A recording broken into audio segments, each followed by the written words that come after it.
Yeah, go ahead. Okay, so I have this list, and some of you guys know it, but I call it my goddess list.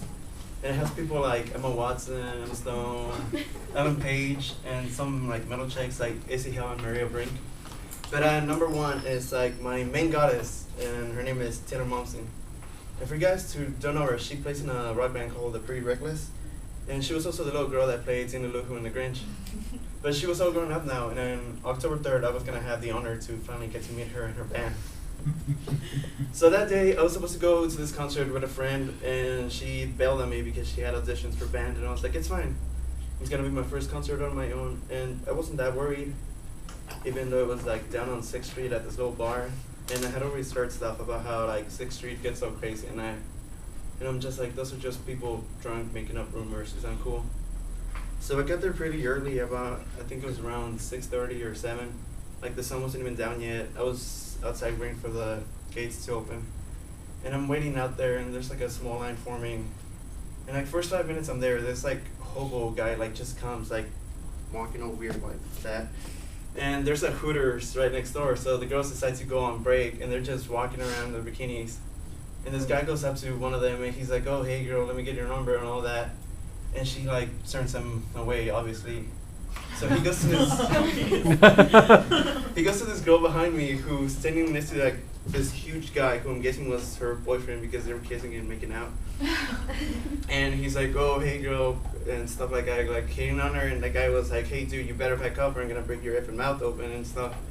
And I'm just sitting there like staring at them because I'm like socially awkward in places like that. I'm just like, okay, it's like been 5 minutes and there's people almost fighting. So I just decide to wait in line, and the gates decide to open like 30 minutes later. And when I'm walking in, there's like a lady making sure that everybody's on the list to go inside, and she stops me. She's like, can I see your ID? And I show her, and she's like, well, you're not on the list. And I'm like, yes I am, I bought my tickets. And she's like, well, you're not on here. And I'm like, okay, let me show you my receipt. So I show it to her, and she's like, all right, just go in then. And when I go in, I buy like my little merchandise and everything for the concert.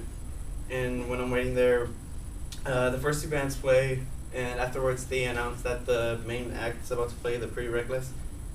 So before they start playing, I'm just like pushing through the crowds, trying to get to the front because I really want to see her.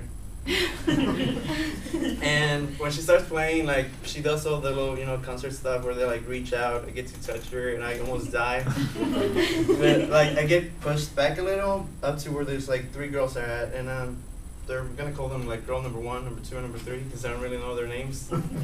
But these girls are dressed like, I think the only way to describe them is like sluts. They're all dressed like that, and like girl number 3 is like, as soon as my song starts to play, I'm just gonna lose it. And the song she was talking about was called "Somebody Mix My Medicine" by The Pretty Reckless, and I was like, oh cool, I wonder what she's gonna do. Okay, so before that song starts playing, the little singer has this little reputation where she likes to get a little exotic while she's up on stage. And I guess she's a role model to the kids. So when she starts taking her shirt off, the girls behind me start doing the same. And when I turn around, there's like 2 girls, girl number 1 and number 2, all up on each other, like rubbing each other places, like making out. And I'm like looking back at them, but I'm like looking back at Taylor because I'm like, I came to see her. So I'm just like looking back at her. And like, usually this would be like straight boy heaven because, straight. But I'm like, no, I think I need a break. So I just walk away and I go towards the little bar area. And there she is, like the nicest looking bartender is there. And I'm like, she's like, what would you like to drink? And I'm like, do you have anything that's non-alcoholic since I don't drink? And she, I don't know, just looks at me like I'm stupid or something. And she's like, you're at a bar, you don't want to drink? And I'm like, no, I don't drink. And she's like, you can get something to drink if you want. And I'm like, no. And then she just looks at me like dead in the eye, and she's like, water, do you want water? I'm like, I guess. And she like fills up the cup and just throws it. And I'm like, how much is it? And she's like, just go. So when I'm heading back, Somebody Mix My Medicine starts to play, and I like head over back to my spot so I can see that girl, what she's doing. I'm like, holy crap. That place turned into like a strip show because she was like on the floor doing weird bending and stuff. And like she finishes up her little dance by like spilling her beer all over herself. And I'm like, oh my god, this show. I came to see her, but there's still this going around. So the rest of the like concert goes out pretty tamed, and it was time for the meet and greet. They were like, all right, guys, if you want to hang around for the meet and greet, you can start forming a line. So of course I have to be the first one there because it's my goddess and I want to meet her. So I wait there for like 30 minutes for the thing to start, and this like big lady, I'm guessing it was someone's mom, goes up to behind me and she's like, you're skipping. And I'm like, I've been here for 30 minutes. And she starts yelling like, oh no, you're skipping. I'm gonna get the security on you. So I'm just like, okay, I'm awkward. So I just walked to the back of the line. And it was kind of a bad idea because I end up waiting in line for like an hour and 30 minutes. And as the line is moving, the manager's coming around making sure that everybody has their VIP wristbands and everything. And he's like, you don't have your wristband. And I'm like, I didn't get one. He's like, you were supposed to get one at the entrance. And I was like, well, they didn't have my name on it. Does that matter? He's like, well, it says on here that you already got it. And then he just starts arguing. He's like, why are you trying to get extra tickets?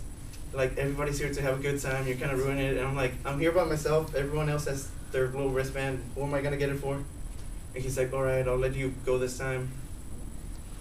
So I end up waiting for like another hour in line till I finally get to meet her. And like, I'm right, like the person that's next to go meet her, and like my heart just stops. I'm like, holy crap, she's right there. And then they're like, next. And this whole thing happens, like this next part happens in like 10 seconds. I go up to them, they say hi, I say hi. I give them stuff to sign, they sign it. Taylor's like, how are you? I'm like, I love you. And she's like, oh, that's nice. She laughs, and I'm like, no, I really love her. In my head, I'm just thinking, like, if the security guards weren't here, I was just... Okay, so then they're like, all right, they give me my stuff back, and I just like go to the side, and they're like standing right there, and they're like, all right, you can go now. Let them go. I just stare at her. Like, I've been like staring at her for like 30 minutes. And then like I just start thinking, like, I just went through all this crap, like dudes almost fighting, girls making out just to see you for like 10 seconds. And that's when I realized that whenever I have something that I love, it doesn't, like, no matter what, it's not gonna stop me from getting to it. Like, I don't care if it's guys fighting, hobos hitting on hookers, straight girls making out, or even like 20 phone calls from my mom and a text message saying, if you don't come out right now, I'm just gonna leave you and have to find your own way home because it's like 3 a.m. and I'm still in there.